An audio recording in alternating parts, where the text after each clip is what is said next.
Hello students, video অঙ্ক dot কমে তোমাদের স্বাগত জানাই। এখন আমরা যে কোশ্চেনটা সলিউশন বার করব তাতে দেখো দেয়া আছে √3 plus √5 plus √6 into √3 minus √5 plus √6। এটার আমাদের মান নির্ণয় করতে হবে। তো এটা আমরা কি করে করব?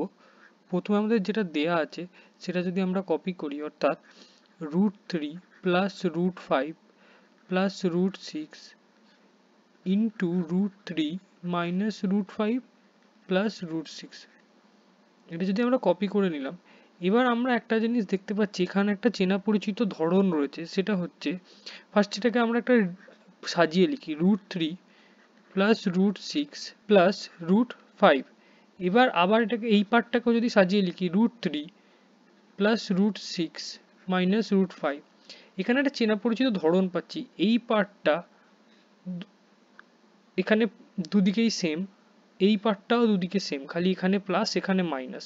অর্থাৎ যদি আমরা এটাকে √3 প্লাস √6 কে as a whole A consider করি আর √5 কে as a whole B consider করি, তাহলে আমরা দেখতে পাচ্ছি a plus B into A minus B, অর্থাৎ a plus B into A minus B. এটা কার ফর্মুলা? এটা হচ্ছে এ স্কোয়ার মাইনাস বি স্কোয়ারের ফর্মুলা।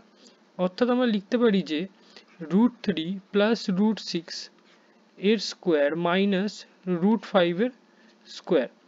তো এখানে আমরা কি লিখতে পারি? √3 স্কোয়ার হলো 3 প্লাস √6 এর স্কোয়ার হলো 6 প্লাস 2 ইন্টু √3 ইন্টু √6 মাইনাস √5 এর স্কোয়ার হলো 5। তো এখানে আমরা কি পেলাম? এখানে পেলাম আমরা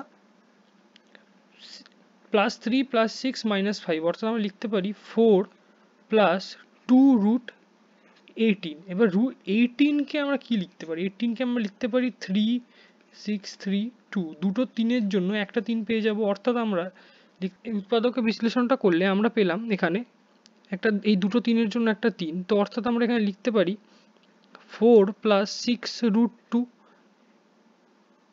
এই অবধিও অ্যান্সার রাখা যেতে পারে, এখানে কোনো প্রবলেম নেই। অথবা আমরা লিখতে পারি 2 কমন নিয়ে 2 প্লাস 3√2, এইখানেও অ্যান্সার ছাড়া যেতে পারে।